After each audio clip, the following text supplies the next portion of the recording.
Mu magambo yatangaje yuje ubwishongozi ndetse n'ubushongore bwose, Vladimir Putin kuri wa kabiri yahaye itangazo riha ibihugu byose byo mu burengerazuba bw'isi harimo Amerika, Ubufaransa, Ubwongereza ndetse n'Ubudage n'ibindi bihugu byose bifasha igihugu cya Ukraine mu ntambara kirimo kirarwana n'igihugu cy'Uburusiya.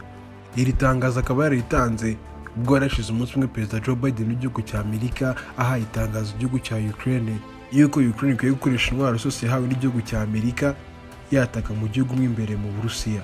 Izi ntwaro Amerika yahaye igihugu cya Ukraine harimo n'intwaro za kirimbuzi zimwe zigomba gukoreshwa bari kurasa Uburusiya.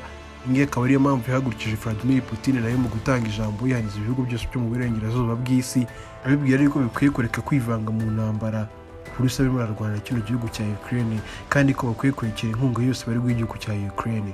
Kora subscribe kuri Ozone TV urebe amakuru yose agezweho.